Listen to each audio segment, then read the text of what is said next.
क्या खूब कहा है किसी ने, दुख अगर ये न सिखा पाए कि जीवन में प्राथमिकता क्या है, तो दोस्त अभी ढंग से दुख देखा नहीं है तुमने। हेलो दोस्तों, मैं हूँ लीना नानकानी। स्वागत है आपका मेरे चैनल पर। सुनाती हूँ एक छोटी सी कहानी। विशाल परेशान होकर अपने गुरु के पास जाकर कहता है, गुरुजी, आपने हमेशा समझाया है कि मेहनत व लगन से काम करने से सफलता मिलती रहेगी। मैं मेहनत लगन से काम कर रहा हूँ, मुझे सफलता तो मिल रही है, लेकिन उस सफलता के साथ जो खुशी जुड़ी होती है, जो सुकून है, वह मुझे नहीं मिल रहा। मेरा बेटा एक बड़े स्कूल में पढ़ रहा है, मैं एक महंगा घर भी खरीद चुका हूँ, आपके बताए मेहनत के रास्ते पर चल रहा हूँ, लेकिन खुश नहीं हूँ। गुरुजी, मैं खुश कैसे रहूँ?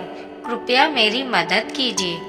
गुरुजी मुस्कुराते हुए अंदर कमरे में गए और अपने हाथ में 3 गेंद लेकर आए, जिसमें से एक कांच की गेंद थी, एक रबड़ की गेंद थी और एक चीनी मिट्टी की। गुरुजी ने उन गेंदों को विशाल के हाथों में दिया और कहा, तुम इन गेंदों को लगातार एक के बाद एक हवा में उछालते रहो और एक समय कम से कम एक गेंद हवा में जरूर होनी चाहिए। विशाल थोड़ा हैरान हुआ, लेकिन गुरुजी की बात मानकर चुपचाप तीनों गेंद उठाई और एक के बाद एक हवा में उछालने लगा। कुछ देर तक तो वह बैलेंस बना पाया, लेकिन जल्दी उसका बैलेंस बिगड़ने लगा। उसने जैसे तैसे कांच और रबर की गेंद तो पकड़ ली, पर चीनी मिट्टी की गेंद को पकड़ता तो कोई न कोई गेंद नीचे गिर जाती। अब ऐसे में उसने तेजी से निर्णय लिया और रबर की गेंद को हाथ से छोड़कर चीनी मिट्टी वाली गेंद पकड़ ली, क्योंकि वह उन तीनों गेंदों में से सबसे कीमती थी और रबर की गेंद नीचे गिरकर टूटती भी नहीं। मतलब रबर की गेंद फेंकते हुए उसने कांच की और चीनी मिट्टी की गेंद को बचा लिया, पर फिर भी वह निराश था। वह गुरुजी का दिया काम ढंग से नहीं कर पाया। गेंद गिरते ही वह गुरुजी की ओर पलटा। उसने देखा कि गुरुजी मुस्कुरा रहे। गुरुजी उसके पास आए और उससे पूछा, बेटा बताओ, तुमने रबर की गेंद को क्यों गिरने दिया, कांच या चीनी मिट्टी वाली गेंद को क्यों नहीं? तब विशाल ने गुरुजी से कहा, गुरुजी, चीनी मिट्टी वाली गेंद सबसे ज्यादा कीमती थी, इसलिए मैंने उसको पकड़ने की सोची, और अगर कांच की या चीनी मिट्टी की गेंद नीचे गिर जाती तो वो टूट जाती, इसलिए मैंने इन दोनों को नहीं छोड़ा, बल्कि रबर की गेंद को छोड़ दी, क्योंकि रबर की गेंद गिरने पर कोई नुकसान नहीं होता।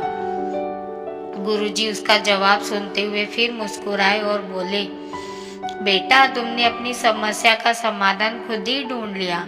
यह तीनों गेंद तुम्हारे जीवन की प्राथमिकताओं की तरह है। यह चीनी मिट्टी वाली गेंद तुम्हारा परिवार, तुम्हारी सोच और तुम्हारी भावनाओं की तरह है।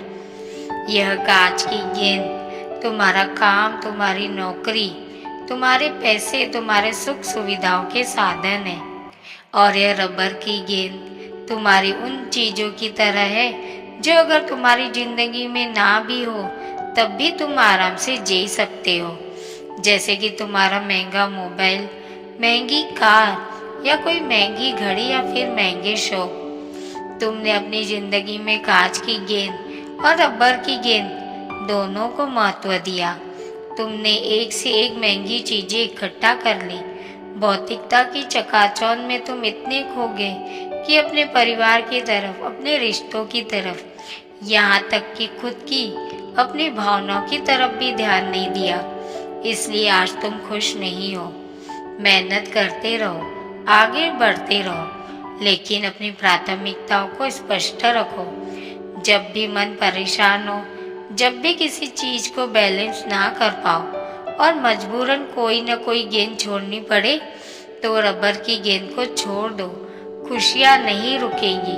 पर आज तुम ही नहीं विशाल, ज्यादातर लोग रबर की गेंद को इतना मजबूती से पकड़ लेना चाहते हैं कि चीनी मिट्टी और कांच की गेंद उनके हाथ से छूट ही जाती है। काम के पीछे, पैसों के पीछे इतना मत भागो कि खुशियाँ पीछे छूट जाए।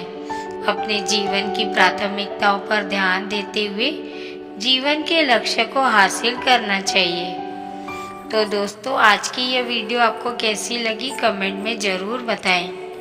मिलते हैं दोस्तों ऐसी ही एक कहानी के साथ अगली वीडियो में। तब तक के लिए अपना ख्याल रखिए और हमेशा मुस्कुराते रहिए। कभी अपने लिए तो कभी अपनों के लिए।